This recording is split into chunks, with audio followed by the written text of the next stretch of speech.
Berapa kali kita mengatakan Tiongkok itu ditiru, jangan dituruti maunya. Ngerti ditiru? Kalau ditiru, maka hal yang baik dan cocok untuk kita bernegara, kita tiru dan kita kerjakan juga di Indonesia. Kalau dituruti, itu artinya yang ngikuti maunya Tiongkok. Misalnya, membangun proyek-proyek yang semuanya dibangun dengan barang Cina, uang Cina, tenaga kerja Cina, teknologi Cina. Hanya ketika kita bayarnya dolar ke Cina. Itu adalah strategi Cina mengumpulkan dolar atau yang dikenal dengan istilah export debt. Perlu dijelaskan lagi dengan bahasa lain lagi, setelah video Konawe kita coba urai panjang masih belum paham. Negara Tiongkok di awalnya ada banyak proyek yang membangunnya dengan menggunakan uang dolar atau pinjaman dolar. Ketika di tahun 2017 awal perang dagang dengan Amerika, Tiongkok menyadari ada hal yang berbahaya, yaitu besarnya hutang luar negeri mereka. Karena secara teknis, setelah perang dagang biasanya diikuti dengan perang currency. Kalau perang currency terjadi, misalnya seperti di Indonesia di tahun 98 yang menggulingkan pemerintahan Soeharto, currency warfare-nya dilakukan rupiah dibanting minus 500%. Maka mereka melakukan strategi. Tiongkok melakukan yang namanya export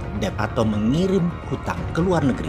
Tiongkok itu bukan jago ekspor barang produksi saja, namun mengekspor hutang mereka juga bisa. Caranya bagaimana? Cari negara-negara yang merasa dirinya miskin, yang merasa tidak punya uang, yang membangun memerlukan direct investment atau investasi asing. Diinfiltrasi dulu idenya ke penguasa bahwa investasi asing itu penting untuk masuk ke negara yang tidak punya uang. Padahal itu hanya ide saja. Kalau pejabatnya nggak ngerti, perlu uang asing, dolar misalnya, atau perlu investasi asing untuk membangun, nah masuk tuh barang. Ketika sudah percaya bahwa satu-satunya cara membangun adalah dengan investasi asing, maka masuklah satu paket barang Tiongkok tadi. Mesin tadi yang di Tiongkok yang berhutang dengan negara Amerika atau negara asing, mesinnya dibongkar, dipreteli, direkondisi supaya terlihat baru, lalu dikirim ke negara yang mau diinvest dengan nilai harga baru. Masuk ke negara yang mau diinvest tadi, tidak dengan uang sepeser pun mereka keluarkan modal. Barang tadi dari Cina masuk, dibangun oleh Tiongkok, dipasang oleh Tiongkok, dikendalikan oleh Tiongkok,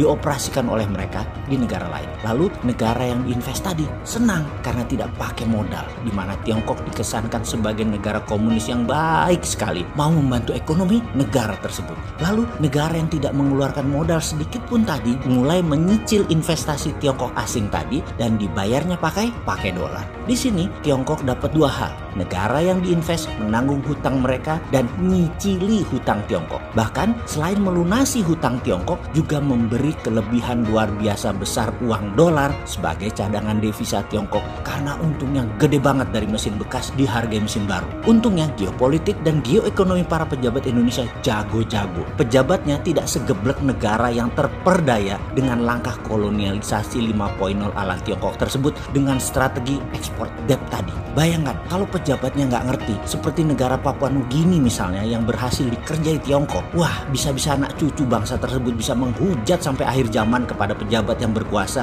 yang bisa dikadali sama komunis Tiongkok. Bener deh, kita harus tiru cara Tiongkok tersebut, bukan mengikuti maunya Tiongkok. Misalnya, menarget mengambil bahan baku alam sebuah negara. Karena aslinya Tiongkok itu tidak punya bahan baku mineral di negaranya. Kalaupun punya, itu bukan dari tambang di Tiongkok, tetapi tambang di Afrika, tambang di Asia Barat, di mana mereka beli bahan baku mentah yang termurah, dibuang sedikit pengotornya lalu semua diangkut. Sehingga logam tanah jarang, rare earth yang mengandung 17 unsur seperti scandium, yttrium, 15 unsur lantanida seperti lantanum, samarium, europium, cerium, terbium, dan lain selanjutnya. Semua mineral sebuah negara kalau perlu yang ada di daftar tabel periodik diambil semua sama mereka. Kita semua tahu logam tanah jarang itu mineral ikutan. Jadi negara penghasil mineral seperti banyak negara Afrika, pejabatnya dibeli oleh Tiongkok. Undang-undang negara penghasil mineral tersebut diyakinkan bahwa bayar mineral utama yang termurah saja. Dan Tiongkok selalu berhasil menipu daya negara-negara Afrika tersebut. Banyak negara sudah berhasil Tiongkok kadali. Sekali lagi, untung negara Indonesia pejabatnya dan anggota parlemennya pinter-pinter dan nasionalis. Nggak segoblok pejabat dan politikus negara Afrika yang suka duit murah dengan menjual tanah air mereka, sehingga usaha seperti yang Tiongkok lakukan di Indonesia tidak berhasil. Alhamdulillah, amin ya robbal alamin. Amin Amin ya Allah, Engkau limpahi bangsa Indonesia dengan pemimpin yang peduli, yang mendahului rakyatnya daripada kepentingan partainya, bahkan daripada keluarganya. Pejabat Indonesia lebih mementingkan rakyatnya. Amin ya Allah. Juga ada yang penting lagi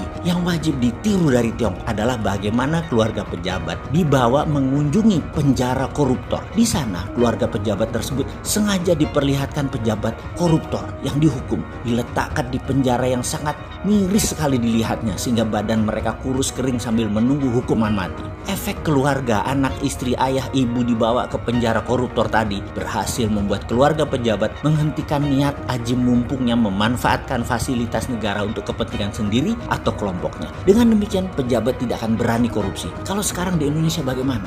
Sudahlah, kalian yang jawab. Road trip perjalanan keluarga pejabat ke penjara para koruptor bisakah dijalankan? Iya, ini adalah salah satu cara membasmi korupsi, dan saya yakin pejabat sekarang pasti akan menjalankan contoh baik yang dilakukan oleh Tiongkok ini dalam waktu segera. Berikutnya adalah bagaimana menghentikan korupsi cross border country, yaitu proyek yang transaksinya terjadi di luar negeri, di mana korupsi dan kickback ataupun fee karena tidak bisa terdata. Jadi mengerti kan kalau banyak pejabat di Tiongkok melakukan proyek di luar negeri adalah untuk bagi-bagi kue jabatan. Jadi kalau ada proyek Tiongkok di Papua Nugini, pejabat Cina ngantongin duit dari Papua Nugini, pejabat Papua Nugini ngantongin duit dari proyek Tiongkok. Yang Tiongkok korupsi duit Tiongkok di luar negerinya, pejabat Papua korupsi duit negaranya di luar negeri. Disinilah mengapa pejabat banyak negara senang berinvestasi asing di sebuah negara, karena masing-masing pihak bisa cross data dan cross transaksi di luar negara masing-masing yang sulit dibaca oleh PPATK negara masing-masing. Jadi hilang peluang korupsi di dalam Tiongkok, diubah korupsinya di luar Tiongkok. Di sisi ini kita mengingatkan, yang di dalam Tiongkok kita tiru dengan keluarga dibawa road trip ke dalam penjara koruptor. Nanti terlihat dengan jelas betapa titik-titik sarana penjahat koruptor itu di penjara di Indonesia. Lalu